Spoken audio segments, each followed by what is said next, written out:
지난 2025년 가을 친구 4명이 렌터카를 이용하여 일본 홋카이도 동부를 6박 7일 동안 여행했습니다. 당시에는 이를 6편으로 나누어 소개해드렸는데 이번에는 여행 준비부터 삿포로까지의 전 일정을 한 번에 보실 수 있도록 전체 일정을 한 편으로 정리했습니다. 첫 번째는 여행 준비 사항입니다. 홋카이도는 일본 열도를 이루는 4개의 주요 섬, 즉 홋카이도, 혼슈, 시고쿠, 규슈 중의 하나로 일본 최북단에 위치한 우리나라 남한 면적의 80%에 해당하는 큰 섬이며 도청 소재지는 삿포로시죠. 그리고 홋카이도는 크게 4개 지방, 즉 도앙지방, 도남지방, 도북지방, 도동지방으로 구분되는데 이 중 도동지방이 홋카이도의 3분의 1을 차지하고 있습니다. 따라서 동부지방을 둘러보려고 해도 많은 시간이 필요한데 이번 여행에서 동부지역 중 북쪽 부분만을 여행하고 난 다음 도앙 지역에 있는 삿포로 주변도 둘러보기로 하였죠.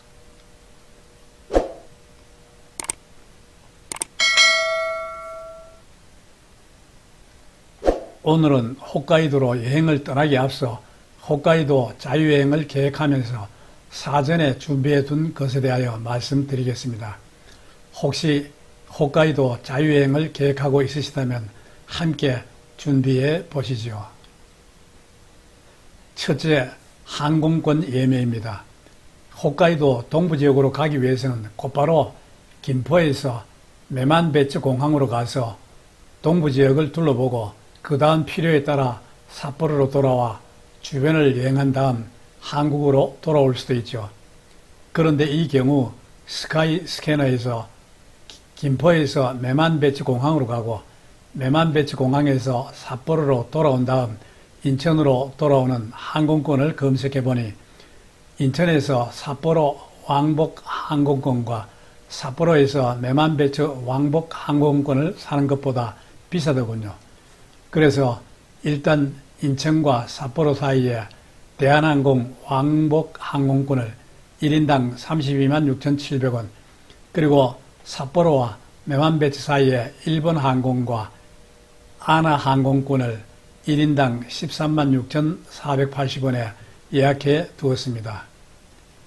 그동안 해외 자유여행을 갈 때는 비용을 절약하기 위해 주로 저가 항공사를 이용하였었는데 이번에는 제대로 된 비행기를 타면서도 비용은 크게 많이 소요되지 않았습니다.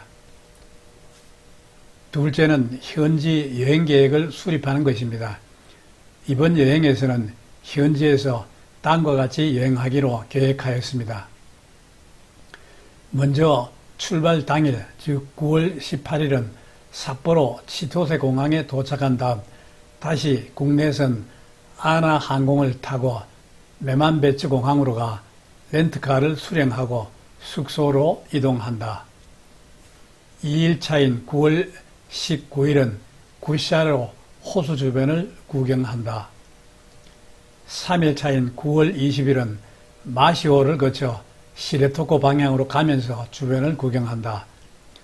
4일차인 9월 21일은 오전에 시레토코 유람선을 타고 이후 시레토코 자연센터, 시레토코 5호, 그리고 오신코신 폭포를 구경한다. 5일차인 9월 22일은 하늘로 이어지는 길 전망대를 거쳐 아바시티 쪽으로 가 주변 관광지를 둘러본 다음 메만베츠 공항으로 가 렌트카를 반납하고 짤기를 타고 오카다마 삿포로 공항으로 간다. 6일차인 9월 23일은 하루 종일 오타루 샤코탄 1일 버스 투어를 한다. 마지막 날인 9월 24일은 오전에 삿포로 시내 관광을 잠시 하고 공항 리무진 버스를 타고 치토세 공항으로 가 오후 2시 5분에 출발하는 대한항공 여객기를 타고 인천으로 돌아옴으로써 여행을 마무리한다. 셋째는 숙소 예약입니다. 숙소는 각종 앱을 이용하여 우리가 예정한 여행지에서 비교적 저렴하면서도 평판이 괜찮은 호텔을 모두 조식을 포함하여 예약해 두었습니다. 구체적으로 보면 9월 18일은 메만베치 공항에서 멀지 않은 곳에 있는 호텔 히가시 모코토, 9월 19일은 구시아로 호숫가에 있는 구시아로 프린스 호텔, 9월 20일과 9월 21일은 시레토코 공원 부근에 있는 호텔 시레토코, 그리고 마지막으로 9월 22일과 9월 23일은 삿포로에 있는 호텔 라이브맥스 삿포로 스즈키노에 예약해 두었습니다. 넷째는 차량 렌트입니다. 홋카이도 동부는 타 지역에 비해 대중교통이 발달되지 않아 홋카이도 동부의 진면목을 제대로 경험하려면 렌트카가 거의 필수라고 할 수 있죠. 그런데 이번 여행을 가는 일행 중에는 일본에서 차를 운전해 본 사람이 없어 당초에는 이번 여행을 꺼리기도 했었습니다. 일본은 운전석도 오른쪽에 있고 차량이 좌측 동행을 하기 때문에 과연 운전을 잘할 수 있을까 하는 걱정이 있어서죠. 그래도 더 늦기 전에 한번 해보자는 생각에 용기를 내어 가기로 했습니다. 그래서 토요타 렌트카 예약센터를 통해 콜롤라 투어링 하이브리드 승용차 외건형을 4일에 풀카바 보험을 포함하여 6만 60엔에 예약해두고 현지 운전을 위해 국제 운전면허증도 준비해 두었습니다. 다섯째는 여행자 보험 가입입니다. 여행자 보험은 스카이 스캐너에서 항공권을 예매하면서 여행자 보험도 함께 가입하였습니다. 보험료는 1인당 17,448원으로 악사 손해보험에 가입된 것으로 통지가 오더군요. 마지막으로 여섯째는 와이파이 도시락을 예약하는 것입니다. 일본에서 스마트폰을 사용하기 위해 로밍과 이신, 유심칩 또는 와이파이 도시락 중 어느 하나가 필요하죠. 그런데 친구들과 함께 사용하기에는 와이파이 도시락이 좋을 것으로 생각되어 와이파이 도시락 사이트로 들어가 임대 기간을 2025년 9월 18일부터 9월 24일까지로 하여 17,700원에 예약을 해 두었습니다. 조금 후 이메일로 와이파이 도시락 예약 완료 안내 통지가 왔고 와이파이 도시락은 출국하는 날 인천공항 제2여객터미널 1층 3번 출구 앞에서 수령하는 것으로 되어 있었습니다. 또 현지에서 사용하기 위한 엔화와 비상용 달러도 준비해 두었습니다. 두 번째는 구시아로호를 찾아간 이야기입니다. 이제 여행짐을 챙겨 인천공항으로 가 홋카이도행 항공기를 타고 일본 최대의 칼데라 호수인 구시아로호로 출발합니다. 그런데 여행을 떠나기 전에 준비물을 꼼꼼하게 챙기지 않으면 현지에 도착했을 때 꼭 무언가 빠뜨린 것이 생기죠. 그래서 저는 여행짐을 챙길 때는 늘 체크리스트를 보면서 여행짐을 싸고 있습니다. 이번에도 홋카이도로 여행을 떠나기 앞서서 먼저 여행 준비물 체크리스트를 보면서 필요한 여행짐을 챙겼습니다. 그리고 홋카이도, 특히 동부 지역은 날씨가 변덕스러워 하루에도 사계절을 경험할 수 있기 때문에 바람막이나 가벼운 외투부터 좀 두꺼운 외투까지 골고루 챙겼습니다. 한편 항공사로부터 출발 24시간 전부터 모바일 탑승권을 발급할 수 있다는 연락을 받고 모바일 탑승권도 발급해 두었습니다.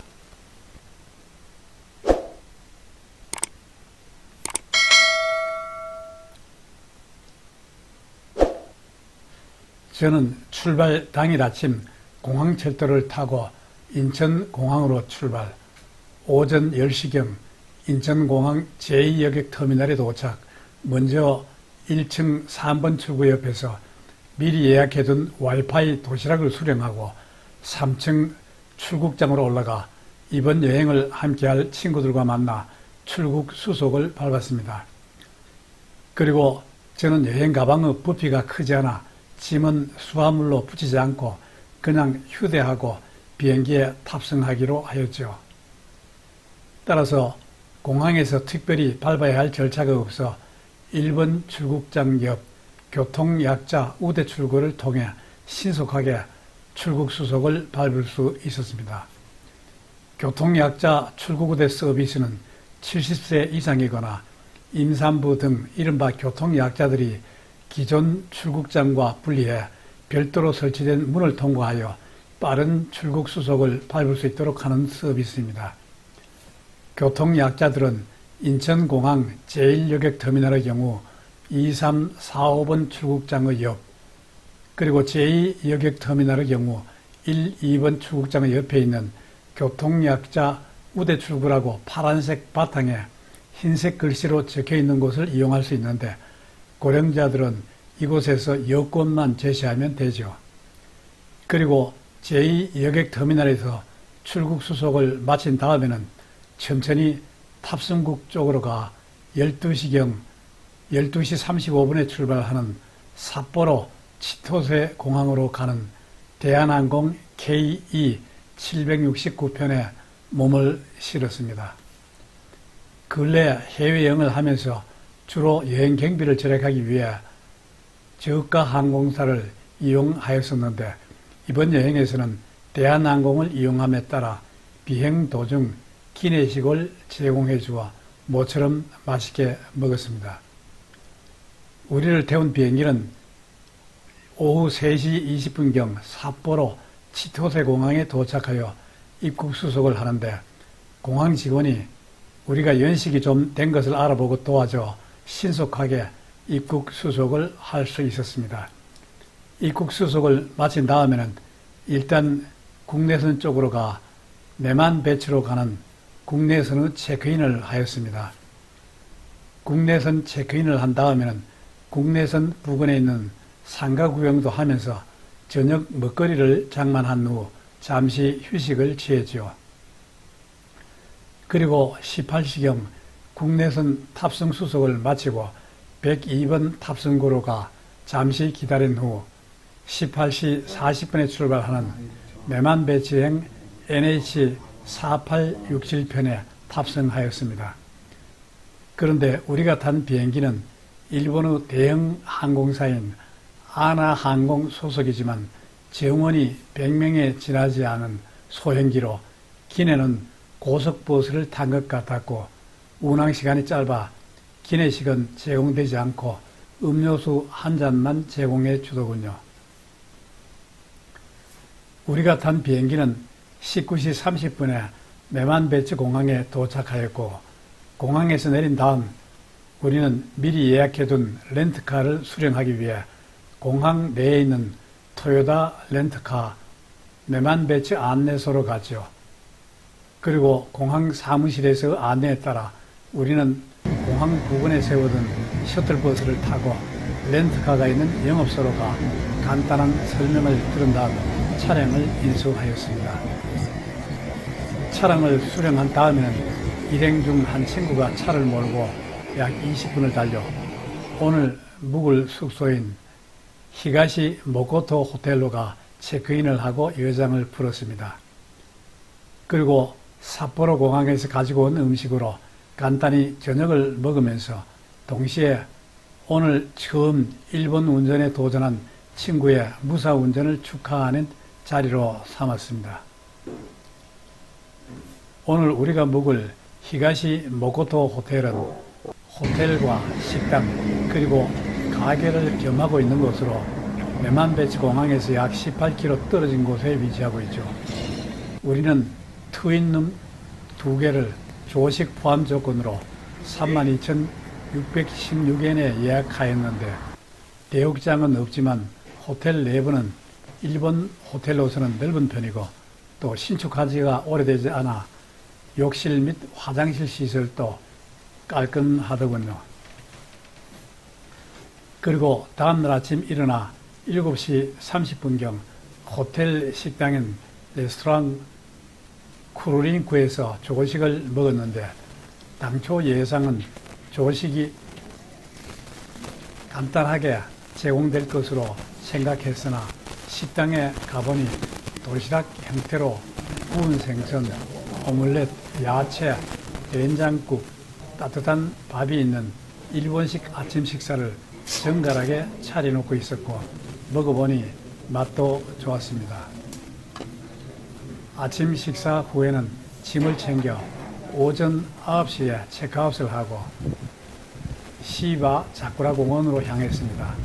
시바 자쿠라 공원은 모코토산 기슭에 있는 공원으로 시바 자쿠라 언덕은 예쁜 분홍색 꽃과 푸른 하늘의 대비가 아름다워 보는 사람의 마음에 깊은 인상을 남긴다고 하죠.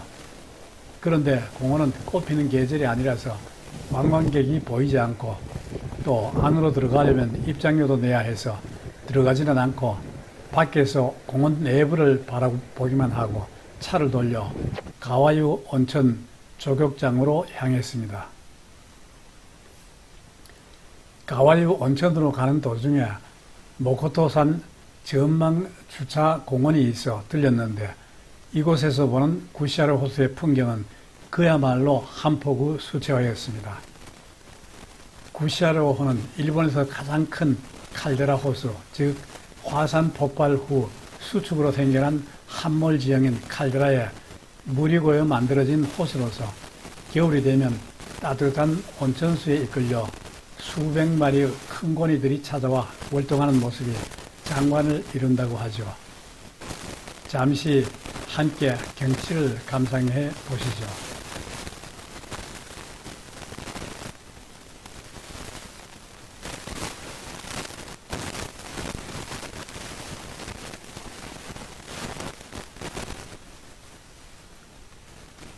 구시아르호를 구경한 다음에는 다시 차를 몰고 일본의 인기 관광 명소로서 이오산 기슭에 위치하고 있으며 한때 유황채굴로 번성했었던 유황산 목목기지로 향했습니다.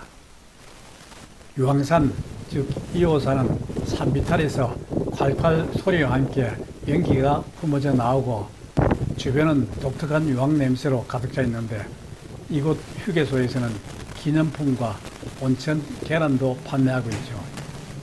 우리는 이곳 목목 카페에서 이 지역의 명물이라고 하는 소프트 아이스크림을 사서 테라스에 앉아 주변 풍경을 감상하면서 맛있게 하나씩 먹었죠. 이곳의 주차 요금은 500엔인데 당일 이 부근에 있는 바시역에 들려 주차권을 산 적이 있는 경우에는 이곳에서 무료 주차가 가능하죠. 유황산을 둘러본 다음에는 가와유 온천 조격장 부근으로 가 주차를 하고 조격장으로 가 잠시 발을 담궜습니다.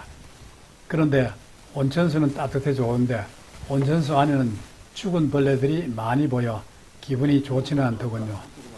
잠시 조격을 한 다음 구시아르 호수 부근에 있는 스나유, 이케노유의 노천 온천으로 가면서 점심을 해결할 생각이었는데 가는 도중 뜻하지 않게 렌트카에 문제가 생겨 이후 일정이 어긋나게 되었습니다. 그 결과 우리는 오후 4시가 되어 겨우 차량 문제를 해결하고 택시를 불려 일단 오늘 우리가 묵기로 예약한 구시아르 호숫가에 있는 구시아르 프린스 호텔로 가서 체크인을 할 수 있었습니다. 체크인 후 호텔 방에 짐을 던져놓고 서둘러 호텔 식당으로 달려가 점심 겸 저녁으로 스테이크를 시켜 허기진 배를 달래면서 꿀맛 같은 시간을 가졌죠.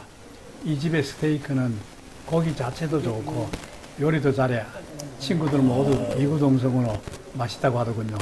물론 배가 고팠던 탓도 있었겠지만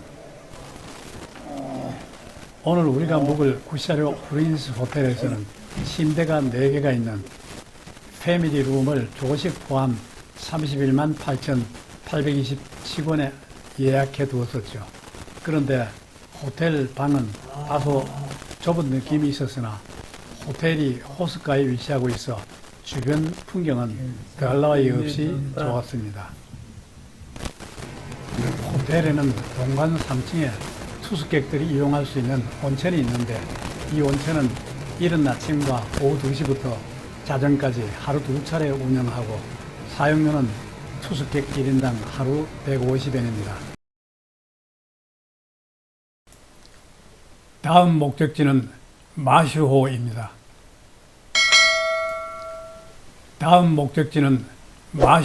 아침에 일어나 커튼을 밀치고 바깥을 내다보니 아름다운 구샤르호 풍경이 한눈에 들어오더군요. 잠시 구샤르호 풍경을 감상한 다음 동관 3층에 있는 대욕장으로 가 온천욕을 하였습니다. 온천욕을 한 다음에는 호텔 1층에 있는 레스토랑 루페뉴로 가 아침 뷔페로 하루를 시작하였죠. 유리벽으로 되어 있는 해방감 넘치는 레스토랑에서는 상쾌한 일출과 자연을 바라보며 푸짐한 음식으로 아침 식사를 즐길 수 있습니다. 다만 오늘은 학생들이 수학여행을 온 듯 식당 안이 무척 복잡하였습니다. 아침을 먹은 다음에는 짐을 챙겨 체크아웃을 하고 차를 몰고 먼저 마슈호 제1전망대로 갔죠. 신비로운 푸른색을 띠고 있는 마슈호는 아칸 마슈 국립공원의 하이라이트 중 하나입니다. 아칸 마슈 국립공원은 홋카이도에서 가장 역사가 깊은 국립공원 중 한 곳으로 주변에 구샤로호, 아칸호, 마시호 등이 있는데 이 중 마시호는 일본에서 가장 투명도가 높고 세계에서도 두 번째로 투명도가 높은 호수로 맑은 날에는 영롱한 푸른 빛을 뽐내지만 안개가 자주 끼어 안개 낀 마시호라고 불리기도 한다지요. 이 마시호의 뷰 포인트는 마슈 제1전망대, 마슈 제3전망대, 우라마슈 전망대로 모두 3곳이 있는데 그중 제일 인기 있는 포인트가 바로 이곳 마슈 제1전망대입니다. 이곳에서는 마시호의 그 깊고 푸른 빛깔을 감상할 수 있을 뿐 아니라 마슈산과 카무이슈 섬 등을 조망할 수 있습니다. 우리는 한참 동안 마시호의 경치를 여기저기서 감상하느라 정신이 없었죠. 너무나 멋진 풍경이었습니다. 함께 마시호의 멋진 풍경을 감상해 보시죠.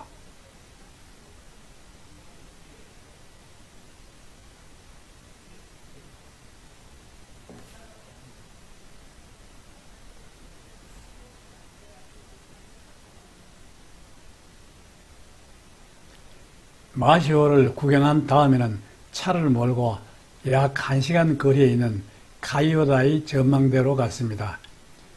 가는 도중에 보니 길가에 여기저기 철 구조물을 설치한 것이 많이 보였습니다. 이들 구조물의 용도가 궁금하여 나중에 호텔 직원한테 물어보니 이 구조물은 겨울에 눈이 많이 올 때 눈보라 때문에 시야가 가려 안전하게 차량 운전을 하지 못하는 경우를 방지하기 위해 설치한 것이라고 하더군요.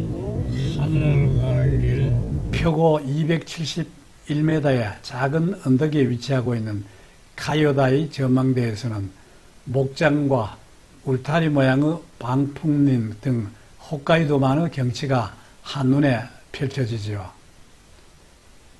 이곳은 1929년부터 방목지로 사용되었고 1960년에는 스키장으로 그리고 1961년에는 방송 중계국으로 사용되었다고 합니다. 전망대로 올라가는 길목에는 행보구 정도 있고 언덕 위 전망대 표지 위에는 지구가 둥글게 보인다고 적어두고 있네요. 우리 일행은 카이오다이 전망대에서 부근 경치를 감상한 다음 차를 몰고 시레토고 방향으로 해안도로를 따라가면서 바다 구경을 하다가 보니 도중에 길리의 시레토코 라오스라는 휴게소가 보여 들렸지요. 이곳에는 관광, 숙박 안내소도 있고 해산물 시장과 식당도 있더군요. 우리는 그곳에 있는 시레토코 식당에 들려 점심으로 2,600엔짜리 정식을 시켜 맛있게 먹었습니다. 점심을 먹은 다음에는 시레토코 반도를 횡단하는 곳에 있는 고개인 시레토코 도계로 갔습니다.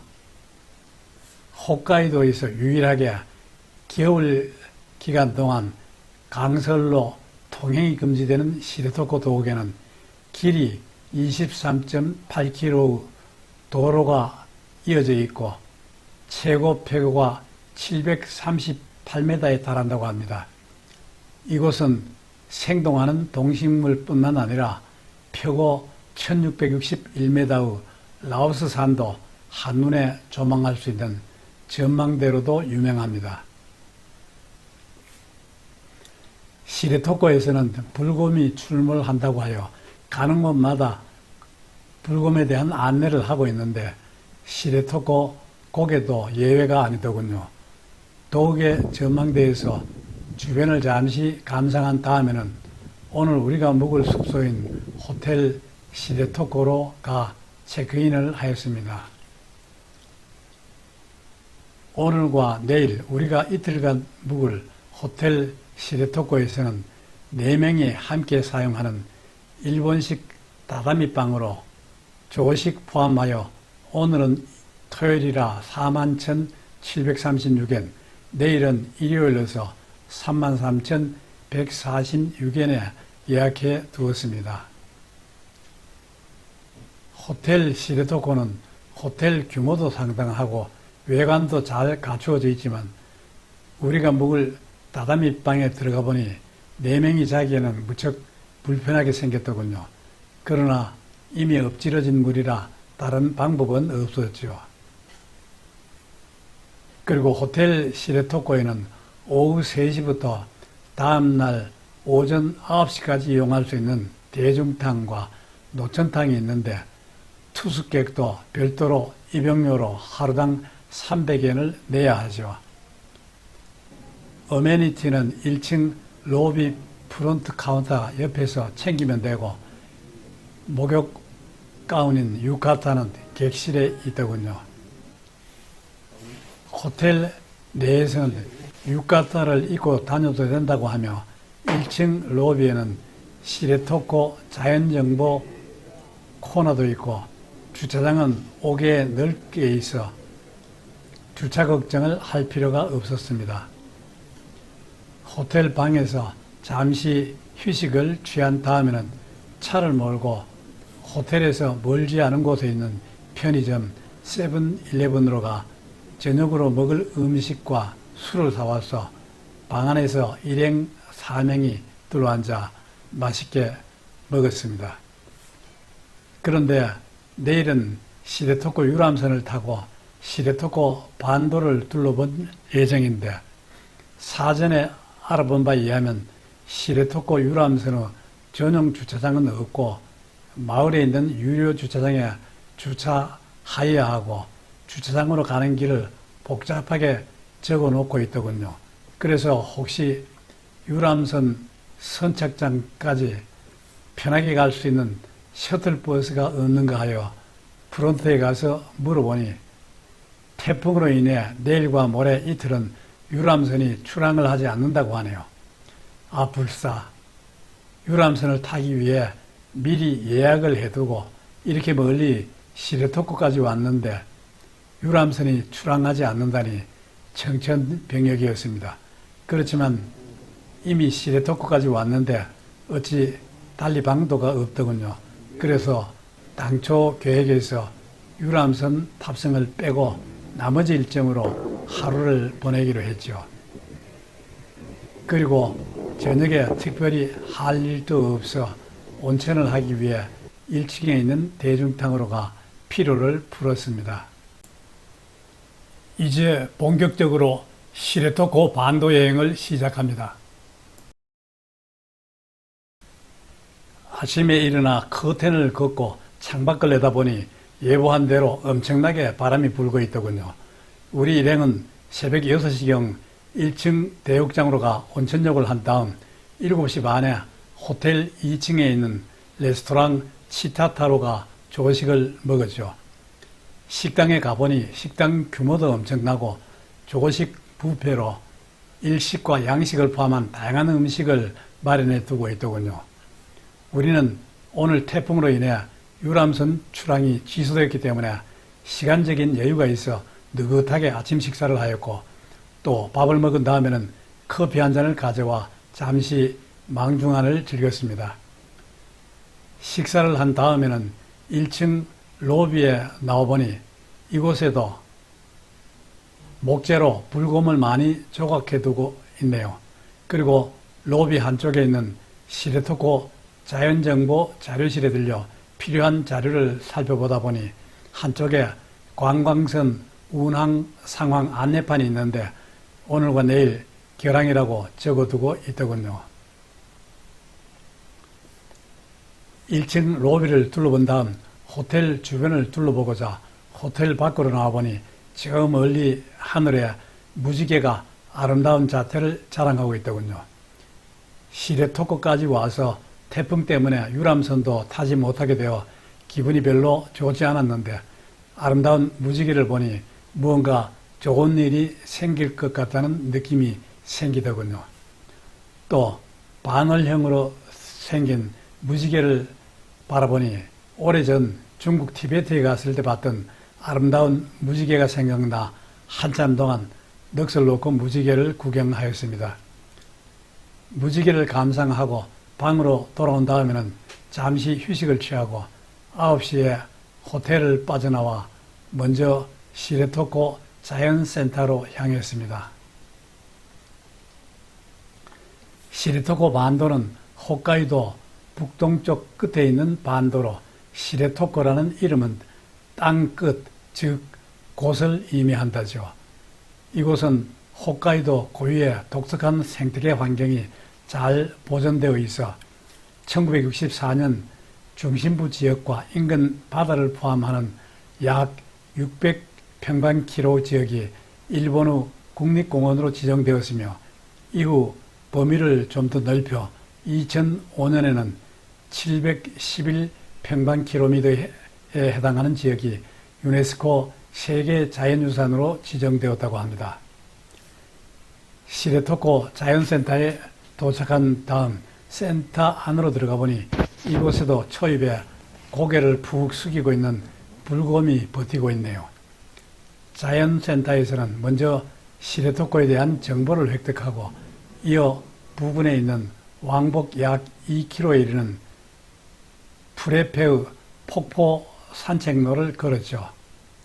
산책로 초입에는 이곳이 불곰의 서식지임을 안내하는 간판을 크게 설치해 두고 있고 또 시레토코 100평방미터 운동하우스라는 간판을 단 건물이 보이는데 이곳은 대자연 시레토코를 둘러싼 또 하나의 역사를 소개하는 시설입니다. 프레페 폭포 산책로는 시레토코의 자연이 응축된 산책로로서 산책로의 숲과 초원을 벗어난 곳에 있는 전망대에서는 오츠크 해와 절벽에서 흘러내리는 프레페 폭포를 조망할 수 있습니다. 시레토코 자연센터를 산책한 다음에는 시레토코 5호 주차장으로 향했습니다. 5개의 호수가 연결된 시레토코 5호는 공원을 대표하는 명소 중 하나로 산책로가 잘 정비되어 있어 아름다운 풍경을 감상하며 가볍게 트레킹하기 좋다고 하죠. 특히 고가 목조 산책로는 곰과 같은 야생 동물로부터 안전하게 호수를 조망할 수 있도록 하기 위해 만들었다고 합니다. 그런데 차를 몰고 가다가 보니 주차장에 거의 도착할 무렵 주차장으로 가는 길을 막아두고 있더군요. 그래서 옆으로 난 비포장 도로로 가면 될 것 같아 비포장 도로로 들어섰는데 조금 가다 보니 길이 아닌 것 같아 차를 돌려 나오면서 5호 주차장 가는 길 막아둔 곳에 차를 세우고 가까이 다가가 보니 태풍으로 인해 오후 출입을 금한다고 적어두고 있네요. 도로를 막아두고 있는 곳에는 우리뿐만이 아니고 다른 몇몇 차들도 와서 정차하면서 상황을 파악하느라 분주하더군요. 할 수 없이 시레토코 5호를 보는 것은 포기하고 다시 차를 돌려 오신코신 폭포로 갔습니다. 일본 폭포 백선 중 한 곳인 오신코신 폭포는 온네베츠산 서쪽 사면으로부터 흘러내려온 원류가 50m 낙하하는 폭포로 시레토코 8경 중 한 곳으로 꼽힌다고 하죠. 그런데 폭포로 가는 도중 비도 많이 내리고 바람이 심하게 불더군요. 특히 폭포 주차장에 도착했을 때는 태풍이 심하게 불어 차에서 내려 서 있을 수가 없을 정도였습니다. 그래서 차에서 내린 다음 차에 몸을 의지한 채 폭포와 그 주변 풍경을 몇 장을 사진으로 담는 것으로 만족할 수밖에 없었습니다. 먼발치서 폭포를 구경한 다음에는 차를 돌려 점심을 먹으러 부근 식당으로 갔죠. 유토피아 시레토코 길의 역 우토로 시레토코 레스토랑이라는 이름의 식당에서 따뜻한 소바로 배를 채운 다음 밖으로 나와보니 옆 건물에 시레토코 세계유산센터라는 간판이 눈에 들어오더군요. 반가운 마음에 그 건물로 가려고 하니 10여 미터 떨어진 곳에 있는데도 불구하고 태풍으로 인해 건너가기가 쉽지 않더군요. 겨우 몸을 구부려 세계유산센터로 가니 시레토코에 살고 있는 산신인 불곰에 관한 자료 등 시레토코에 관한 다양한 자료들이 비치되어 있었습니다. 특히 오전에 갔다가 폐쇄되어 가보지 못한 시레토코 5호에 관한 영상이 나오고 있어 시레토코 5호에 가보지 못한 아쉬움을 달래면서 한참 동안 동영상을 관람하였습니다.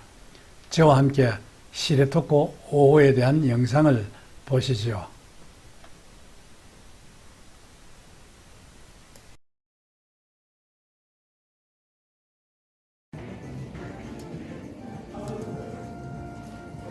知床五湖では2つの楽しみ方があります。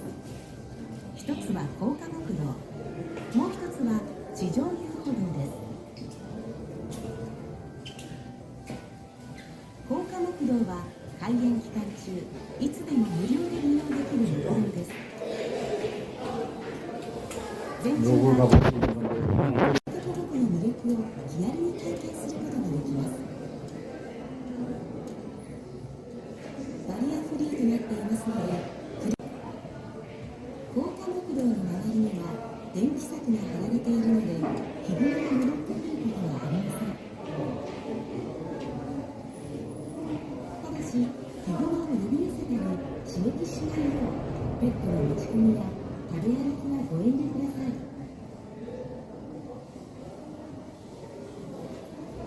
知床五湖のもう一つの楽しみ方が地上遊歩道です。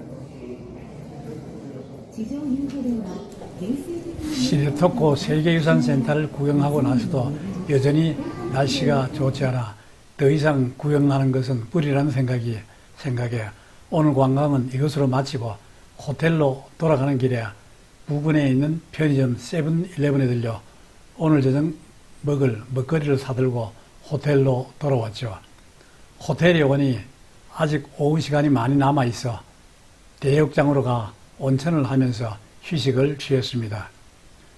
온천욕을 한 다음에는 편의점에서 사온 먹거리로 저녁을 때우고 술 한잔을 하면서 친구들과 잠시 담소한 다음 일찍 잠자리에 들었죠.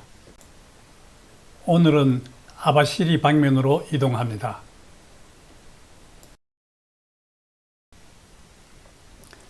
아침에 일어나 6시에 호텔 대욕장으로 가 온천욕을 한 다음 7시에 호텔 2층에 있는 레스토랑 치타타로 가 조식 뷔페로 일식과 서양식을 중심으로 마련된 다양한 음식을 맛있게 먹었죠.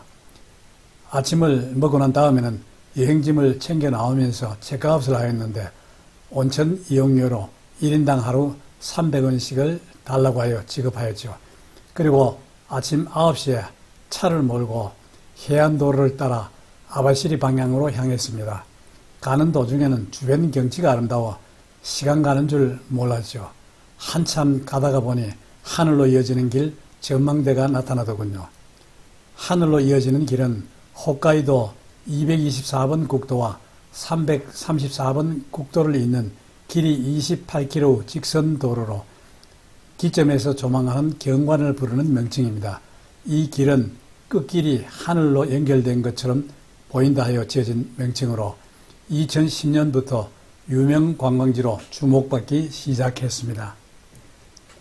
하늘로 이어지는 길은 메이지 시대 초기에 홋카이도의 개척을 위해 건설한 도로 중 하나로 메이지 후기에는 대부분 농로로 이용되고 있었는데 직선 도로는 북해도 내 두 번째로 긴 도로입니다. 나무로 만든 하늘로 이어지는 길 전망대는 개인이 만든 것으로 만든 지 오래된 듯 많이 부식되어 있었고 올라가는 초입에 주의사항으로 사유 전망대에서 발생한 사고 등에 관하여 일체 책임을 지지 않는다고 경고하고 있네요. 전망대에 올라가 주변 풍경을 살펴보니 땅덩어리가 엄청 넓다는 생각이 들더군요. 하늘로 이어지는 길을 본 다음에는 북방민족박물관으로 갔습니다. 북방민족박물관은 일본 동북지방의 아이누족을 포함하여 북방민족과 그린랜드의 이누이트, 스칸디나비아의 사미까지 넓은 의미로 매우 추운 북방지역에 살았던 민족에 대한 의류, 주거양식, 식사, 문화, 정신세계, 환상, 이동수단, 생업 등 약 900점의 품목을 전시해 놓은 박물관으로 1991년에 개관하였다고 합니다. 우리는 약 40분간 무료로 관람할 수 있는 북방민족 박물관 상술 전시관만을 구경한 다음에 그 부근에 있는 오호츠쿠 유빈관으로 갔죠. 1980년에 개관된 오호츠쿠 유빈관에서는 먼저 3층 전망대로 올라가 주변 경치를 구경하였는데 전망대에서 바라본 풍경은 대단하여 한참 동안 넋을 놓고 구경하였습니다. 유빈관에 갈 때는 큰 기대도 하지 않았는데 전망대에 올라가 본 뒤에는 들리지 않고 지나쳤더라면 크게 후회할 뻔했다는 생각이 들더군요. 그리고 1, 2층에는 별로 볼거리가 없지만 지하 2층에 있는 유빙 체험관은 볼만하더군요.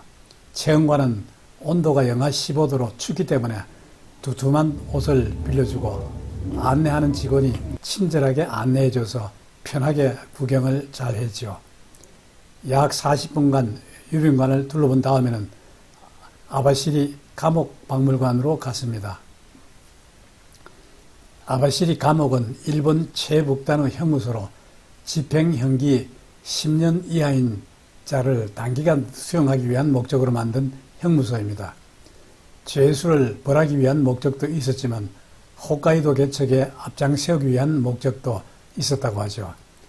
벌을 줌과 동시에 경작 농업, 축산 농업, 임업도 운영하는 농원 형무소로서 홋카이도 개척에 공을 세운 측면도 있습니다. 그런데 아바시리 감옥박물관은 입장료가 1인당 1,500엔으로 비싸 들어가지는 않고 대신 그 옆에 있는 감옥식당에서 점심으로 우동만 먹었죠. 감옥식당은 손님이 넘쳐 한참 기다린 후 먹었는데 일본식으로 반찬은 하나도 없고 우동만 주네요. 감옥식당에서 점심을 먹은 다음에는 메르헨 언덕으로 갔습니다. 언덕 위 7그루의 일본 잎갈나무가 랜드마크인 메르헨 언덕은 대규모 밭농사가 이루어지는 구릉지에 위치해 있습니다. 이 언덕은 구로사와 아키라 감독의 1990년작 꿈의 배경이 되어 유명세를 얻었다고 하는데 가보니 실제로 볼거리는 별로 없는데 소문이나 찾아오는 사람들은 들어 보이더군요. 메리헨 언덕을 구경한 다음에는 삿포로로 돌아가는 비행기를 타기 위해 메만베치 공항으로 갔죠.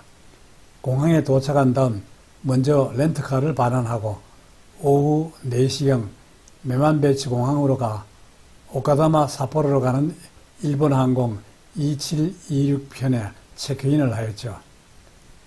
그리고 공항에서 시간적인 여유가 있어 도시락을 사서 공항 대기실에서 저녁을 해결하였습니다. 그 후 오후 6시경 탑승 수속을 마치고 6시 50분경 항공기에 탑승하였고 우리를 태운 비행기는 19시 10분에 메만베치 공항을 출발하여 저녁 8시에 삿포로 공항에 도착하였죠.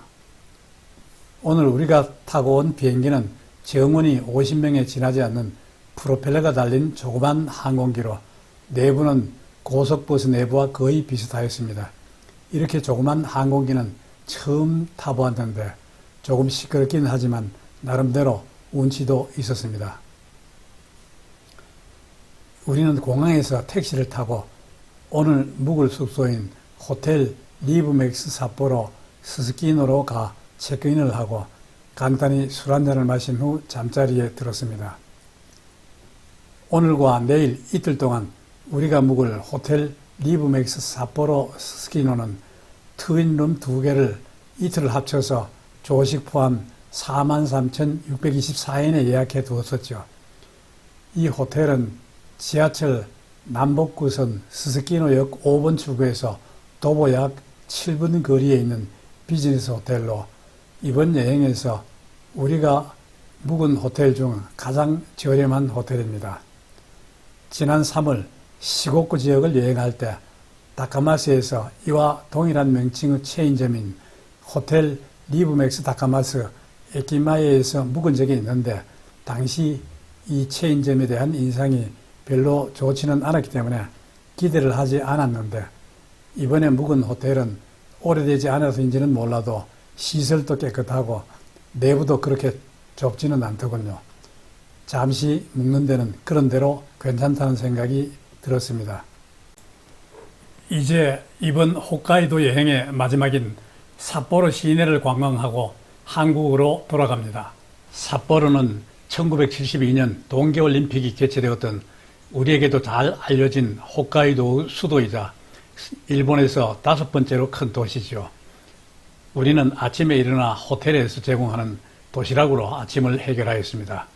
지난 3월 시고쿠 지역에 있는 다카마스를 여행할 때 이 호텔 체인점인 호텔 리브맥스 다카마스 에키마에에서는 아침을 제공하지 않았는데 이곳에서는 아침을 제공하는 것으로 되어 있어 호텔 예약 시 조식 포함으로 예약을 해두었죠.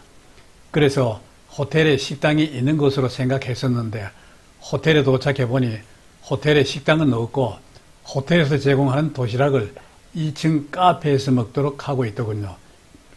그렇지만 아침에 도시락을 받아 먹어보니 아침 식사로 나쁘지는 않았습니다. 아침을 먹고 난 다음에는 9시경 호텔을 나와 먼저 TV탑이 있는 오토리 공원으로 갔습니다. 오토리 공원은 삿포로시 중심가를 가로지르는 시민공원으로 동서로 길게 조성되어 있는데 오토리 공원에 도착하면 중앙에 시원한 분수대와 파리의 에펠탑을 닮은 삿포로 TV 타워가 한눈에 싹 들어오는 멋진 풍경이 기다리고 있죠. 오도리 공원은 여행객들과 시민들의 휴식 공간이 되어주는 곳으로 공원의 중심에는 화려한 꽃으로 장식한 정원이 있으며 화단, 분수, 잔디밭 등이 나란히 이어져 있습니다. 특히 오도리 공원에서는 사시사철 축제가 열린다고 하죠. 그런데 삿포로 TV 타워는 오토리 공원의 상징적인 존재이긴 하지만 전망대에 올라가려면 입장료 1,000엔을 내야 합니다. 오토리 공원을 간단히 둘러본 다음에는 부근에 있는 삿포로 시계탑으로 발길을 옮겼습니다. 삿포로시 시계탑은 삿포로를 대표하는 랜드마크로 삿포로 TV 탑과 더불어 삿포로의 상징처럼 여겨지고 있는데 국가 지정 중요 문화재로 등록된 이 탑은 1878년에 건설되었고 시간마다 종소리가 울리죠. 시계탑의 정식 명칭은 현 홋카이도 대학의 전신인 구 삿포로 농업학교 연무장이며 현재는 삿포로시 시계탑 혹은 줄여서 그냥 시계탑이라고도 합니다. 그런데 시계탑 안으로 들어가기 위해서는 입장료를 내야 하기 때문에 우리는 밖에서 간단한 구경만 하고 그대로 돌아섰습니다. 삿포로 시계탑을 본 다음에는 모이와산으로 향했습니다. 모이와산은 예로부터 아이누에게 고귀한 신의 산으로 이곳에서는 나가사키, 고베와 더불어 일본 신 3대 야경 도시로 지정된 삿포로 야경을 바라볼 수 있고 전망대에서 바라보는 달이 아름다워 일본 명월 백선으로 인정받기도 했다죠. 따라서 모이와산은 밤에 가는 것이 좋지만 우리는 야간에 찾아가기가 번거로울 것 같아 미리 낮에 찾아가 보기로 하였습니다. 따라서 우리는 모이와산으로 가기 위해 먼저 삿포로시에서 운영하는 노면전차, 즉 시전의 순환선을 타고 로프웨이 입구역으로 갔습니다. 시전 순환선의 운임은 거리에 관계없이 1인당 230원으로 하차할 때 내면 되죠. 그리고 로프웨이 입구역에서 로프웨이를 타는 곳에 있는 모이와산 로프웨이 산노구역까지는 약 600m 정도로 걸어가려면 조금 힘들 것 같은 생각이 들었는데 다행히 로프웨이 입구역에 도착하니 그 부근에 모이와산 로프웨이 산노구역으로 가는 무료 셔틀버스를 타는 곳이 있더군요. 따라서 우리는 이곳에서 잠시 기다린 후 도착한 셔틀버스를 타고 편하게 산노구역으로 갔습니다. 산노구역에서 내린 다음 에스컬레이터를 타고 매표소가 있는 4층으로 올라가 보니 성인은 로프웨이 왕복 이용료가 2,100엔인데 시니어는 20% 할인하여 1,680엔 하더군요. 우리는 표를 산 다음 로프웨이를 타고 올라갔습니다. 그런데 모이와산 전망대까지는 로프웨이로 단번에 올라가지 않고 중간역에서 다시 로프웨이를 갈아타고 전망대로 올라가게 되어 있었습니다. 따라서 로프웨이를 2번 타야 전망대까지 올라갈 수 있죠. 모이와산 전망대에 도착하여 삿포로 시내를 내려다보니 경치가 무척 좋았는데 야간에 보면 훨씬 아름답겠다는 생각이 들더군요. 한참 동안 전망대에서 주변 풍경도 감상하고 사진도 많이 찍었습니다. 전망대 한켠에는 연인의 성지라는 조형물도 만들어 두고 있는데 이곳에서는 젊은이들이 많이 사진을 찍고 있더군요. 함께 삿포로 시내를 구경해 보시죠.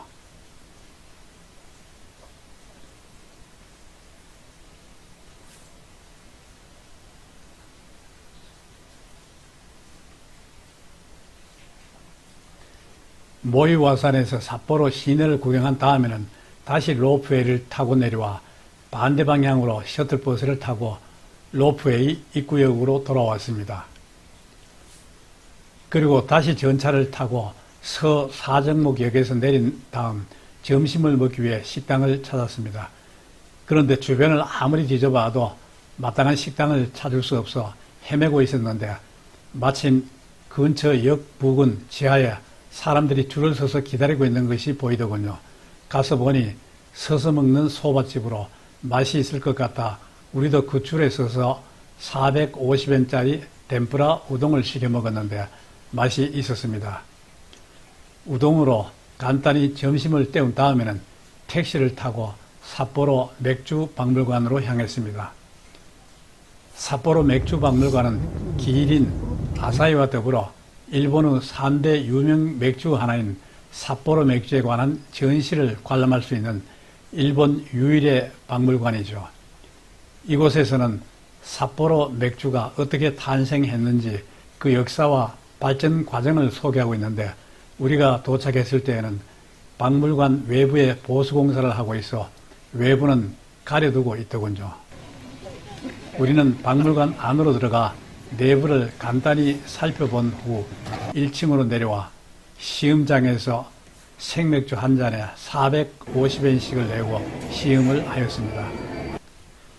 시음장에는 무수한 사람들이 시음하느라 엄청 혼잡하더군요. 시음을 한 다음에는 다시 호텔로 돌아와 휴식을 취했죠. 그리고 저녁 시간이 가까워져 일본에서 마지막 만찬을 하자고 의견이 모아져 호텔 주변 맛집을 찾아 나섰습니다. 그런데 아무리 찾아도 마음에 드는 맛집을 찾지 못했죠. 괜찮다고 생각해 들어가 보면 담배 냄새가 자욱하고 또 어떤 집은 자리가 협소해 결국 허름한 식당 외부 테라스에 앉아 각종 회와 술을 곁들여 한잔하는 것으로 마무리하였죠.